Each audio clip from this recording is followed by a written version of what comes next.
gueules sur RMC Story, les grandes gueules avec David Dickens, Zora Habitant et Mourad Boudjelal. Tout pour Notre-Dame, rien pour les autres. Est-ce qu'on donne trop pour Notre-Dame ?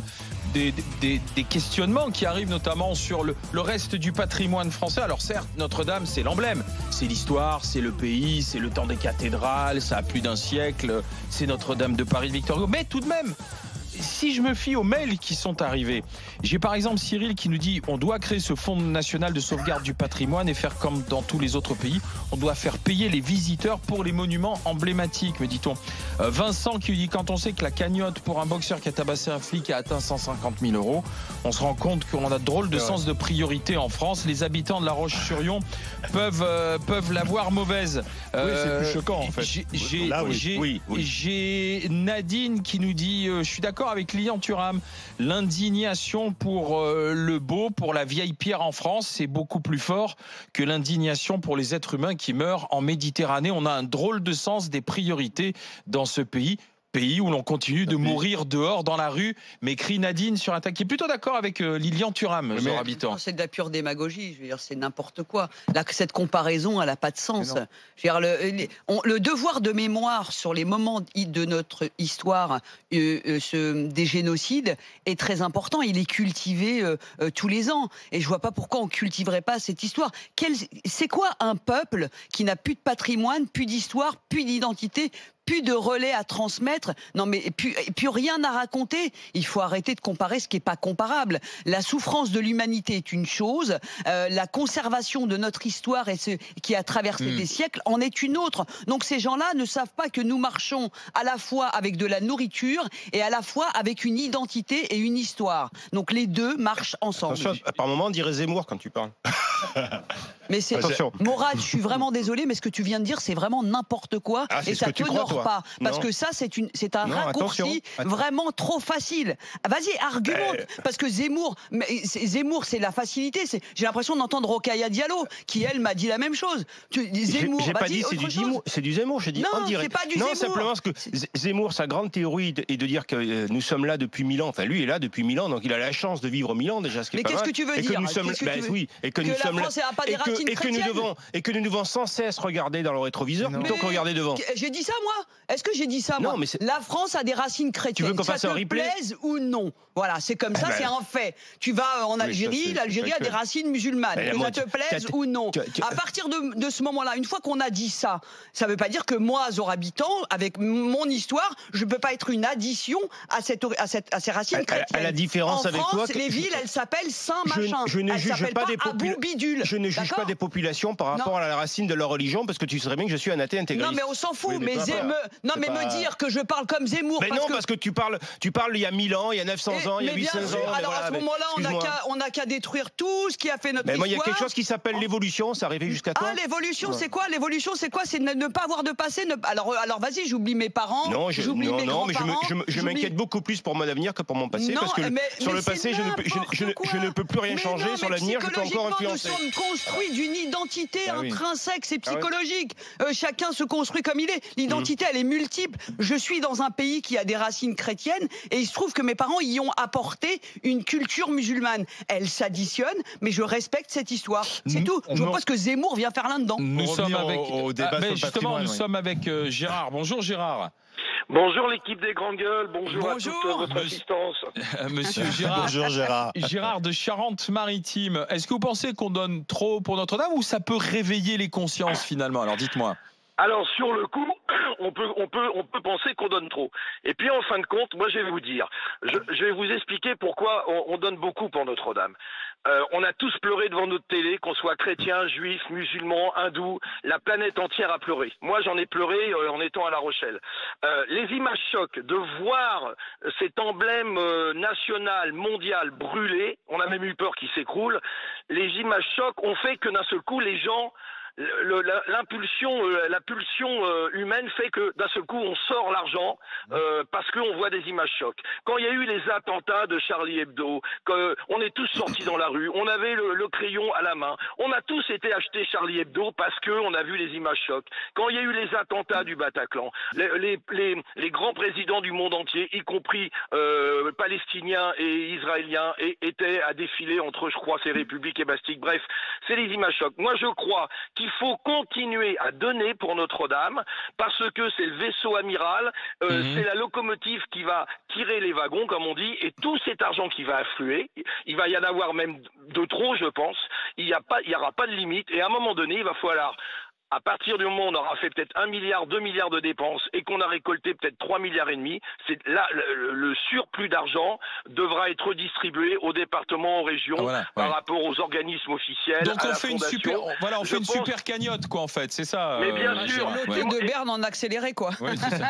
Ben oui, ça, et moi je pense que ça va réveiller les consciences des maires, des régions, des départements. Moi j'habite à La Rochelle, nos tours à La Rochelle sont en péril. Alors le mot péril, enfin il y a des problèmes, elles s'affaissent, il va y avoir des gros travaux. Moi j'ai vu brûler l'hôtel de ville en 2013, il y a eu 17 millions de travaux. On va inaugurer, je crois que à la fin de l'année, début 2020, on va enfin ouvrir l'hôtel de ville après la reconstruction. Donc je pense que tout cet argent, il va falloir le redistribuer après. Pourquoi pas Stéphane Bern qui devrait rebondir et ressortir des jeux à gratter, peut-être par région, par département. Celui qui habite en Charente-Maritime, on voit plein de petites abbayes des églises romanes. Pourquoi pas se servir d'un monument qui est, par exemple, les tours de La Rochelle, et puis on gratterait, nous, les Rochelais, les tours, pour donner de l'argent, gagner des... Pourquoi pas après dans d'autres régions. Je crois qu'il faut surfer sur cette vague. C'est un malheur pour un bien, mais je crois que ça va réveiller les consciences, et il faut continuer à donner pour Notre-Dame en sachant que l'argent pour Notre-Dame le surplus ira après dans les régions, dans les départements. Il faudra bien regarder quand même. Faudra faire attention. Gérard, je vous envoie un t-shirt DGG. Merci d'avoir été avec nous. On va voir, parce qu'on va faire un fonds qui va permettre ceux qui s'en sortent bien, ce sont les assurances quand même. C'est l'État et son propre assureur. C'est l'État. Mais quand même, ils auraient pu. L'enthousiasme de Gérard fait quand même plaisir à voir, parce que faut pas oublier que c'est un don, c'est un acte super généreux. J'entendais Alexis Corbière qui disait que dans le contexte, ces dons étaient indécents. Dans la même phrase, on avait don et indécence. Je comprenais pas très bien. Donc, moi, ce qui me gêne aussi, c'est ça, c'est cette incapacité à se satisfaire des choses positives que l'on vit. Et là, c'en est clairement une. Après la Coupe du Monde, ça a été le cas. Là, on a des gens qui réagissent. Et la population entière, encore une fois, il n'y a pas que les riches qui ont donné. Et de la même manière, on ne sait pas savourer ce moment. On ne sait plus, en France, savourer les bons moments. Tu dis le passé, t'en as rien à faire, etc. Moi, sincèrement, quand Palmyre a été détruit par Daesh, je trouvais que c'était à pleurer. Parce que merci de le dire, Olivier. Parce que c'est le patrimoine de l'humanité. C'est des gens qui ont fait des choses extraordinaires et qui nous survivent. Et quand même, c'est un peu la beauté du monde. Merci de me donner l'occasion de répondre. Quand Palmyre a été détruit, c'était à pleurer. Moi, je suis un habitant de la planète Terre. Et tous ces discours qui consistent à nous dire des origines chrétiennes, des origines musulmanes. Excuse-moi, si Dieu existe, il a pas créé des frontières déjà. Moi, je me sens de partout chez moi sur la planète Terre. Je suis un mondialiste convaincu, et tous ceux qui m'expliquent qu'il y a des frontières et que certaines frontières sont créées par les religions, par des origines différentes, ça peut pas coller avec moi. Alors attendez, nous sommes avec le maire de La Roche-sur-Yon. Quand tu dis on est d'origine chrétienne ou musulmane, c'est stupide. On est des habitants de la planète Terre. On est de partout chez nous sur la planète Terre. Mourad a parfaitement le droit. Encore une fois, ça il faut le préciser, parce que je vois qu'à chaque fois que quelqu'un exprime une certaine réserve par rapport à son émotion, par rapport à Notre-Dame, il se fait défoncer. On n'a jamais dit ça. Il ne faut pas oublier. C'est pas sur l'émotion. Tu vois bien que c'est le cas. On voit bien que c'est une tendance qui est en train d'arriver. On a quand même le droit aussi d'exprimer cela. On a le droit d'exprimer que effectivement. Je dis que Mourad, ce qu'il exprime, il a le droit de l'exprimer. À chaque fois que les gens on a le droit de considérer qu'un passeport n'est pas une identité, mais juste une facilité pour passer les frontières. C'est pas ça dont il est question. C'est pas de ça. Donc il s'agissait pas de Notre-Dame, il s'agissait des racines. Non, mais les gens qui revendiquent être monde. S'il vous plaît, je voudrais qu'on ait Monsieur Luc Boire, qui est le maire La Républicaine de La Roche-sur-Yon, en direct avec nous. Bonjour, Monsieur le maire. Bonjour à vous. Bonjour. Vous avez entendu l'idée qui a été émise par cet habitant de La Rochelle, que de la super cagnotte Notre-Dame serve ensuite aux villes, et peut-être pour vous à La Roche-sur-Yon, ça pour un monument, une chapelle, une église. Est-ce que ça peut être jouable ou pas ? Oui, c'est une excellente proposition, d'autant que si on récolte 2-3 milliards d'euros, je pense qu'on dépassera de très loin la reconstruction de Notre-Dame, qui va certainement pas s'élever à des montants comme ceci. Ce que je comprends pas, c'est que vous avez lancé un appel qui n'a recueilli que 1 000 euros et qu'on apprend que le Puy du Fou, qui est pas loin, va donner 300 000 euros à Notre-Dame. C'est ça que je comprends pas. Oh, c'est tout simple. C'est notre société aujourd'hui obéit à ce que certains appelaient la peste émotionnelle. Effectivement, comme le disaient vos interlocuteurs tout de suite, les intervenants, c'est que nous sommes dans une société mondiale.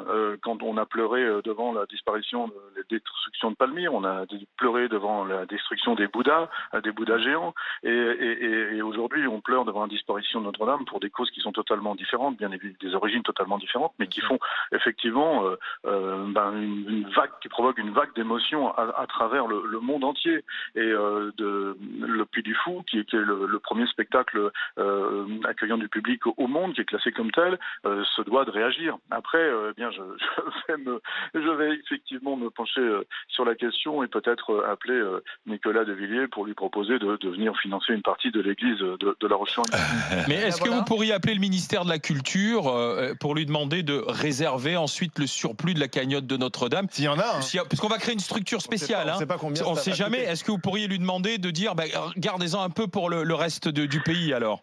Je pense effectivement que je vais contacter Franck Christian pour lui proposer cela, d'autant qu'on ne connaît pas le montant, encore une fois, des réparations. Les assurances auront bien sûr leur part à régler là-dedans pour la garantie des entreprises qui ont causé très probablement l'incendie. Et donc tout ça, on est très très loin de savoir combien ça coûtera, comment et par qui tout cela sera financé. Oui, merci. Donc, mais le fait qu'on va y reconstruire ça en 5 ans, ça va pas ranger le devis. Allez-y. Et donc il va certainement rester. Et oui, je suis partant pour que des monuments comme le nôtre. Alors attention, nous on n'a pas d'incendie.